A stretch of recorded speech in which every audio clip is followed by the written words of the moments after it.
He's the full-drink critic. Kicking back and sipping brews. He's the full-drink critic. Motherfucking film reviews. He's the full-drink critic. Theo's in the hizzy. He's the full-drink critic. Watching movies while I'm dizzy. He's the full-drink critic. Spits opinions in your face. He's the full-drink critic. Drops that shit with style and grace. He's the full-drink critic. He's the full-drink critic. Tell him, Theo. Let's review. Hi there, I'm Theo Nowicki, and tonight I'll be reviewing the Golden Globe winning The Hangover, starring Ed Helms, Bradley Cooper, and Zach Galifianakis. I know it's a little late, but hey, it's better late than never. We begin this movie with Bradley Cooper calling the wife of his best friend, well, not wife actually, his fiance, but they're about to get married anyway, and which sets us up for what will be the biggest memory lapse in movie history. Now, we are greeted with Doug, who is about to have this big wedding with his friends. Now, we introduce Zach Galifianakis as his future brother-in-law. Zach Galifianakis is really one of the highlights of this movie, because if this movie is a circus, he is definitely the freak show of this movie. He just hits you with these zany one-liners that really get you, and the look of him with his beard and his scraggly hair really gets to you. He's like that drunk guy at the bar that's cracking these great jokes, but not only are they funny and weird, but there's an underlining philosophical viewpoint to what he's actually trying to say.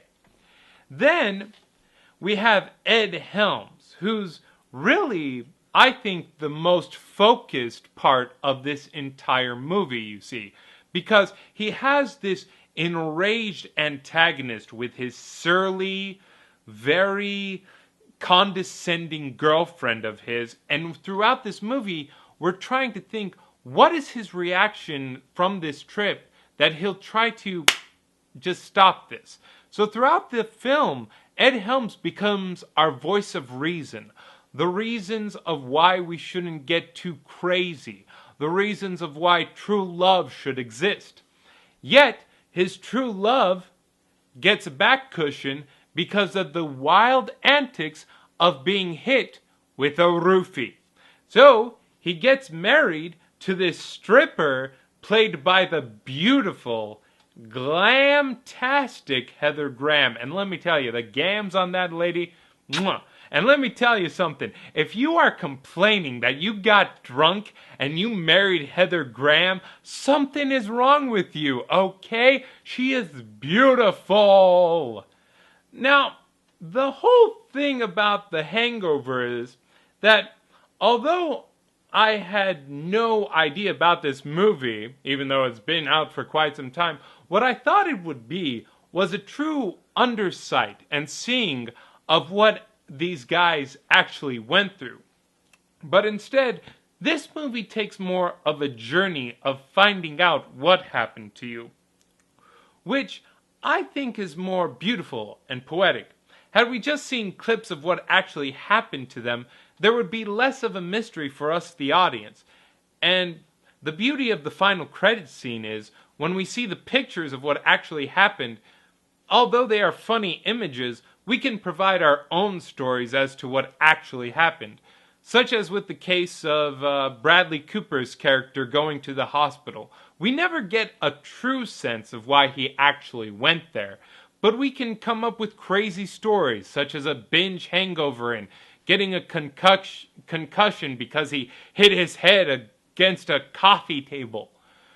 But what The Hangover is all about is just about a bunch of crazy guys going through crazy shit, especially with the kidnapping of their best friend, the kidnapping by Ken Jeong.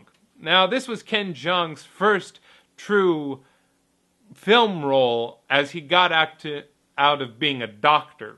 And I gotta say, this is a hell of a step from being away from a doctor, especially when your first scene on film is jumping out naked from a car's trunk. So much props to you from there, Ken Jeong. But what I like most about The Hangover is this.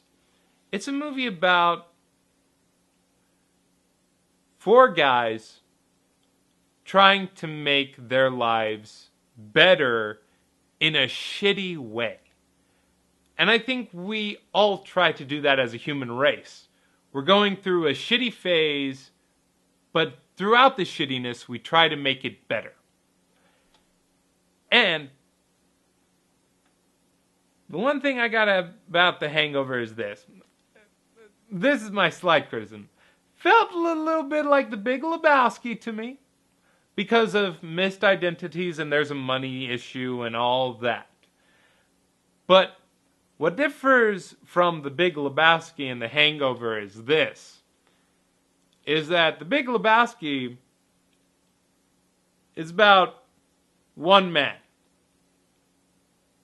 Hangover is about the entire human race.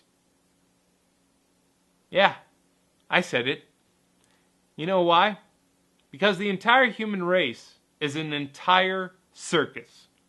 Bradley Cooper is the ringleader. Zach Galifianakis is your freaky sideshow. Ed Helms is just the guy at the ticket counter trying to reel you in and really sizing you up for the show that's about to begin. And poor Doug, although I forgot the actor's name, poor Doug is that one act that you often hear about, never see, but when you do, you see a reflection of yourself. And that's The Hangover. So, for Theo Nowicki, as you can tell, I'm gonna have a little hangover in the morning, maybe. But it'll be worth it. Because life is good. And The Hangover puts you in a hilarious mood. Good night, everybody! He's the 4-drink critic. Kicking back and sipping brews. He's the 4-drink critic. Motherfucking film reviews. He's the 4-drink